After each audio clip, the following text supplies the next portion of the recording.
प्रथमच मी तुम्हाला विषद करतो की मी अतिशय मर्यादित स्वरूपात आम्ही गुरु आहोत. कारण आमची नेमणुका शिक्षक म्हणून झालेली आहे. शिक्षकाचा गौरव करण्याचा दिवस हा पुढच्या महिन्यात आहे, 5 सप्टेंबर. तुम्हाला जसं भाग 1 पासून भाग 3 पर्यंत जाताना तुमची प्रगती कशी झाली हे तुमचं गुणपत्रक दाखवतं. शिक्षकालाही गुणपत्रक असतं. शिक्षक म्हणून नियुक्ती झाल्यानंतर तो गुरुपर्यंत पोहोचण्यासाठी किती वेळ घेतो? कारण शिक्षक आणि गुरुमध्ये फरक आहे. गुरु आणि देवामध्ये अंतर नाही, ते अद्वैत आहे. देव ज्याला पाहू शकत नाही, की जो निर्गुण निराकार आहे, त्याचा सगुण साकार रूप जर आपल्याला पाहायचं असेल तर ते आई वडिलांच्या आणि गुरुच्या रूपात आपल्याला पाहायला मिळतं. परमेश्वराची भेट व्हायला जर हवी असेल तर आई वडील आणि गुरु यांच्या स्वरूपामध्ये ती व्हायला हवी. आणि देवाचं रूप जर आपल्याला आई वडिलांच्या स्वरूपामध्ये, गुरुच्या स्वरूपामध्ये द्यायचं असेल तर केवळ शिक्षक म्हणून आम्हाला चालणार नाही. आमची नियुक्ती जरी शिक्षक म्हणून असली तरी गुरुपर्यंतचा प्रवास जो आहे तो आम्ही किती करतो, कुठपर्यंत आम्ही पुढे जातो, याच्यावर आपण पाहतो की गुरुपौर्णिमा आपण कितपत साजरी करतो त्याच्यावर अवलंबून आहे. कारण हा साजरा करण्याचा दिवस नाही, तर आमच्या आचारामध्ये, विचारामध्ये, वर्तनामध्ये परिवर्तन आणून शिक्षकाचा गुरु कसा बने याच्यासाठी म्हणून अथक प्रयत्न करण्यासाठीच आमचं हे आयुष्य आहे. आपल्या शिक्षण संस्थेच्या नावच ज्यांच्या नावानं ठेवलेला श्री स्वामी विवेकानंद शिक्षण संस्था ही विभूती जी आहे, तर ही विभूती जगामध्ये केवळ गुरु म्हणून नव्हे तर शिष्य म्हणून वंदनीय ठरलेली विभूती आहे. रामकृष्ण परमहंस आणि स्वामी विवेकानंद हे गुरु शिष्याची जोडी जी आहे ही आदर्शवत अशी जोडी आहे. त्यांना आदर्श शिष्य किंवा गुरु का म्हणायचं याचं एक उदाहरण सांगतो मी. अमेरिकेमध्ये जेव्हा धर्म परिषदेला 1893 मध्ये श्री स्वामी विवेकानंद गेले आणि त्यांच्या बुद्धिमत्तेचा, त्यांच्या तत्वचिंतनाचा एवढा प्रभाव या पाश्चात्य देशामध्ये पडला की 1 दिवसासाठी धर्म परिषदेसाठी गेलेली ही विभूती महिने वास करून राहिली तिथे. इतका आपण पाहतो की तो पाश्चिमात्य समाज त्यांच्याकडे आकर्षित झाला आणि त्याच्यामध्ये असणारी, कारण ते भौतिकतेचं विश्व आहे. पाश्चात्य जग हे भौतिकतेला प्राधान्य देणारं असं ते जग आहे. आणि त्याच्यामध्ये एक सुस्वरूपाची तरुणी त्यांच्याकडे आली आणि त्यांच्या या विचारानं, तत्वज्ञानानं एवढी भारलेली होती, एवढी प्रभावित झालेली होती आणि ती म्हणाली की माझी विनंती आहे तुम्हाला. तर ते म्हणाले काय बोला? की मलाही असं वाटतं एक स्त्री म्हणून, आई म्हणून, की मला तुमच्यासारखाच पुत्र माझ्या पोटी जन्मावा, याच्यासाठी तुम्ही माझ्याशी विवाह करा. भौतिकतेचं अधिराज्य असणारं ते पाश्चिमात्य जग होतं. कारण तिला स्वामी विवेकानंदांसारखा पुत्र हवा होता, इतका तेजस्वी, इतका बुद्धिमान, तत्वचिंतनामध्ये एवढा अव्वल असणारा, परम असणारा. तिची मागणी जी होती, तिची विनंती होती, त्या पाश्चिमात्य देशाला संयुक्त कशी होती त्याच्या जीवनशैली. स्वामी विवेकानंद म्हणाले मला मान्य आहे, तुम्हाला माझ्यासारखा पुत्र हवा आहे ना, तर माझी विनंती आहे तुम्हाला, मलाच तुम्ही पुत्र का नाही म्हणून स्वीकारा. तुमची जी इच्छा आहे की माझ्यासारखा पुत्र तुम्हाला असावा, तर मलाच तुम्ही पुत्र म्हणून स्वीकारा, की तुम्हाला हवा तसा पुत्र मी देऊ इच्छितो. आता ही विचाराची जी काही पातळी आहे, भौतिक आणि अध्यात्माची जी पातळी आहे, म्हणून विवेकानंद हे जगन्वद्य ठरले. म्हणून त्यांचे गुरु रामकृष्ण परमहंस हे जगाला वंद्य ठरले. आमची झेप शिक्षक म्हणून आहे. शिक्षक आपणाला अतिशय मर्यादित असं जग आणि कौशल्य आणि आयुष्याचा भाग दाखवत असतो. गुरु मात्र भौतिकाच्या पलीकडे नेणारं व्यक्तिमत्व असतं. आणि म्हणूनच आपण इथं ब्रह्म असेल, गुरु विष्णू, गुरु ब्रह्मा, गुरुदेव महेश्वर असं आपण म्हणतो. कारण त्यांचं ते काम आहे की आपल्याला आपल्या या चक्षुनी की ज्याला आपण भौतिक चक्षु असं म्हणू, शारीरिक नेत्र जे आहेत त्या नेत्राने जेवढं पाहता येईल तेवढं दाखवण्याची ताकद कदाचित आमच्यामध्ये असते, शिक्षकांमध्ये असते. गुरु मात्र त्याच्या पलीकडे नेणारी व्यक्ती असते, मार्गदर्शक असते. आणि म्हणून जसं आपण दररोजच्या आयुष्यामध्ये 12 महिन्यामध्ये 12पेक्षाही जास्त सण आपण साजरे करत असतो. कशासाठी करतो? तर ते आपल्यावर होणारे संस्कार त्या पद्धतीचे व्हावेत, आपल्या परंपरा समाजामध्ये, मानवी समाजामध्ये जे काही चांगलं आहे ते आपल्यामध्येही बिंबवावं, याच्यासाठी आपण हे सण उत्सव साजरे करत असतो. गुरुपौर्णिमा तुमच्यासाठी आमच्यासाठी एक प्रकारचा अतिशय महत्वाचा उत्सव आहे, महत्वाचा संस्कार आहे. जसं तिळावर हळूहळू संस्कार केल्यानंतर साखरेची पुटं चढत जातात आणि साखरेची पुटं चढत गेल्यानंतर त्या तिळाचा तिळगुळ होतो. तसं प्रत्येक महिन्याला साजरा होणारा सण, महाविद्यालयामध्ये प्रत्येक होणारा उपक्रम हा तुमच्यावर संस्काराची पुटं चढवतो आणि मग आपण आयुष्य जगण्यासाठी सिद्ध होतो. शिकणं याचा अर्थ केवळ इंग्रजी शिकणं, मराठी शिकणं, भूगोल शिकणं, इतिहास शिकणं असं नाही. ते एका कौशल्यापुरतं मर्यादित झालं, एका विषयापुरतं मर्यादित झालं. पण आयुष्याचं गमक जर आपणाला जाणून घ्यायचं असेल, जसं आपण पाहतो की बीज असतं, बीजाची सार्थकता कशात असते? बीजाची सार्थकता ज्या वेळेला ते जमिनीमध्ये रुजवून त्याच्यामधून एखादं रोपटं किंवा वृक्ष तयार होतो तेव्हा आपण पाहतो की ते सार्थक होतं. त्याच बीज हे काय असतं? मीपणाचं कवच असतं. ते मी ज्या वेळेला संपतो त्यावेळेला त्याचा आम्ही होतो. मी पासून अनेक वचन जेव्हा आपण करतो त्याचं तेव्हा काय होतं? मीचा आम्ही होतो. तसं बीज जेव्हा फुटतं, रुजतं, त्यावेळेला त्याच्यातून वृक्ष तयार होतो, वटवृक्ष तयार होतो. मी पण संपला. एका बीजा केला नास मग मुगले कणीस असं म्हटलं जातं. एका बीजाचा नाश झाला, नाश म्हणजे काय? जमिनीमध्ये तो मुरतो, तो जमिनीशी एकरूप होतो. पुन्हा बीज शोधणं शक्य नसतं आपल्याला. परंतु एका बीजा केला नास मग भोगिले कणीस. पण त्याचा परिणाम काय होतो? एका बीजापासून हजारो दाणे असणारं कणीस आपणाला मिळतं. हे त्याचं मोठेपण असतं, हे त्याचं गुरुपण असतं, हे त्याचं देवपण असतं. आणि म्हणून तुकाराम जेव्हा असं म्हणतात, तुका म्हणे गुरुभजनी देव भेटे जनी म्हणे. गुरुभजनी जर आपण लागलो तर तुम्हाला प्रत्येक ठिकाणी देव भेटेल. कारण देव हा चराचरामध्ये आहे. म्हणजे गुरुची माहिती जी आहे तर ती सांगताना परमेश्वर आणि गुरु या द्वैत नाही, हे अद्वैत आहे. गुरु हा परमेश्वराचं घनीभूत रूप आहे. गुरु हा परमेश्वराच साकार आणि आपण पाहतो की सगुण असं रूप आहे. आणि त्या पातळीला आपण पोहोचणं, आम्ही सगळे प्रयत्न करतोय. तो आम्ही गुरु नाही, आम्ही शिक्षक आहोत. पण शिक्षकापासून सुरू केलेला आमचा प्रवास गुरुच्या दिशेनं करणं, गुरुपदाच्या दिशेनं करणं. जसं तुमचा पहिलीपासून तुम्ही डिग्रीपर्यंत येता हा तुमचा प्रवास असतो विद्यार्थी म्हणून, तसा आमचाही प्रवास शिक्षकापासून गुरु पद याच्यापर्यंतचा तो प्रवास असतो. आणि म्हणून गुरु जो आहे की जो आपणाला या शरणरूपी डोळ्याच्या पलीकडचे डोळे देतो, जो आपल्याला ज्ञानरूपी डोळा देतो, तिसरा डोळा देतो, की ज्याला केवळ भौतिकाच्या पलीकडे पाहण्याची ताकद देतो, त्याला आपण पाहतो की परमार्थ. परमार्थ म्हणजे काय? परमार्थ म्हणजे दुसरं काही नाही, परम अत्युच्च कोटीतला अर्थ जीवनाचा ज्याला कळाला त्या ज्ञानाला परमार्थ असं म्हणतात. त्याला परमार्थ असं.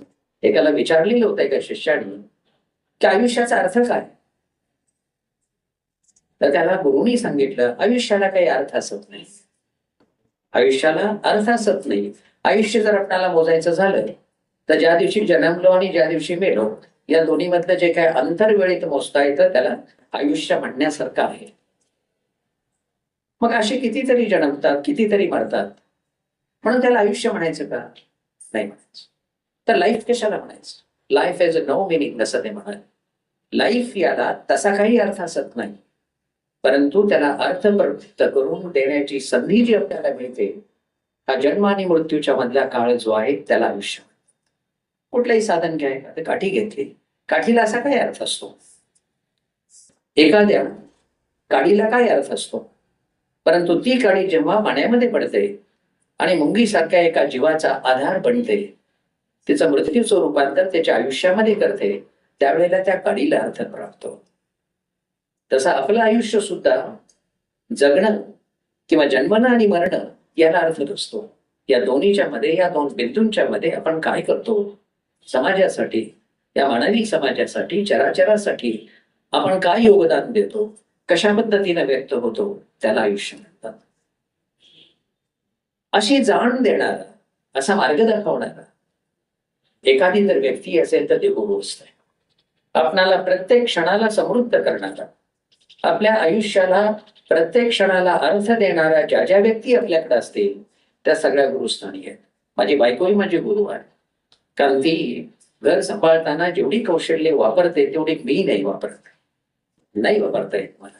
म्हणजे हा सगळा खेळ जो आहे, कारण देवीची तुम्ही जर फोटो किंवा चित्र जर पाहिला, हे वैशिष्ट्य आहे.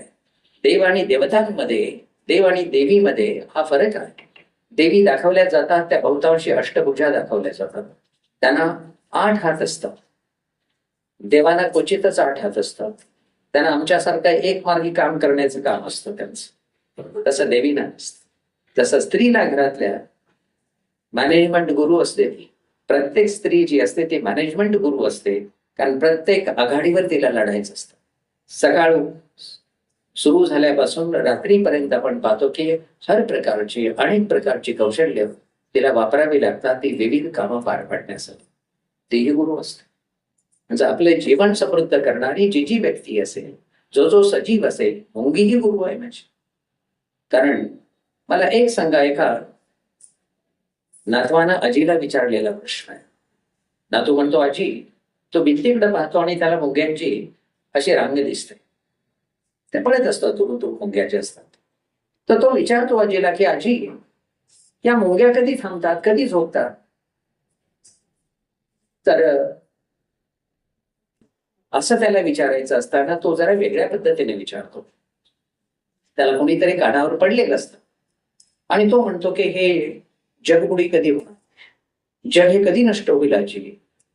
तर आजी त्याला त्या मुंग्यांच्या रांगेकडे बोट दाखवत आणि म्हणते, हे बघ, या मुंग्या ज्या वेळेला थांबतील ना त्यावेळेला जग बुडणार. तुम्ही पहा आणि मला थांबलेली मुंगी, आराम करणारी मुंगी अशी मला जरा दाखवा. तुम्हाला कोणतीही मुंगी आराम करणारी दिसणार नाही, थांबलेली दिसणार नाही. आणि म्हणून तिच्यापासून आपणाला शिकण्यासारखं खूप आहे.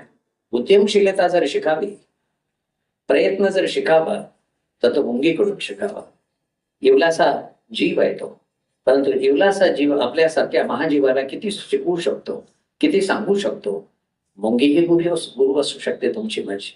आणि म्हणून गुरुचं दर्शन जे आहे ते अफाट आहे. आकाशाचं, ब्रह्माचं दर्शन असल्यासारखं ते असतं. आणि म्हणून आपला फक्त तुमचा आणि आमचा प्रयत्न हा एकच असतो. गुरु शिष्याच्या पुराणामधल्या जोड्या असतील, आजकालच्या जोड्या असतील, आपण पाहतो की द्रोणाचार्य आणि शिष्य कोण? द्रोणाचार्याचा एकलव्य. किती सुंदर सांगितलं तुम्ही उत्तर. तुम्ही जर महाभारत वाचलं तर त्याचा शिष्य अर्जुन म्हणून सांगतात, पण तुम्ही एकलव्य म्हणून सांगितलं, कारण हे गुरु शिष्याची सर्वोत्तम जोडी आहे. म्हणजे गुरुच्या अनुपस्थितीमध्ये सुद्धा शिकणारा शिष्य काय असेल, की ज्या गुरुनं त्याचा अंगठा की धनुर्विद्याचा प्राण ज्याला मांडला जातो तो अंगठाच काढून घेतलेला असतो आणि तरीही तो द्रोणाचार्याला गुरु म्हणून स्वीकारतो. तो गुरुपेक्षा तरी शतपटीनं मोठा शिष्य असतो. आणि म्हणून द्रोणाचार्य हे नाव आपल्यापर्यंत आजपर्यंत जे आलं ते अर्जुनामुळे कमी आहे, एकलव्यामुळे जास्त आलं.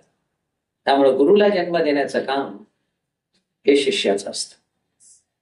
तुम्ही नाही कोणीही असं समजा, वर्गात कोणीच नाही, आम्हाला कोण शिक्षक म्हणेल का, गुरु म्हणेल का? नाही. आम्हाला जर गुरु किंवा शिक्षक व्हायचं असेल तर तुमची प्रभावळ पाहिजे.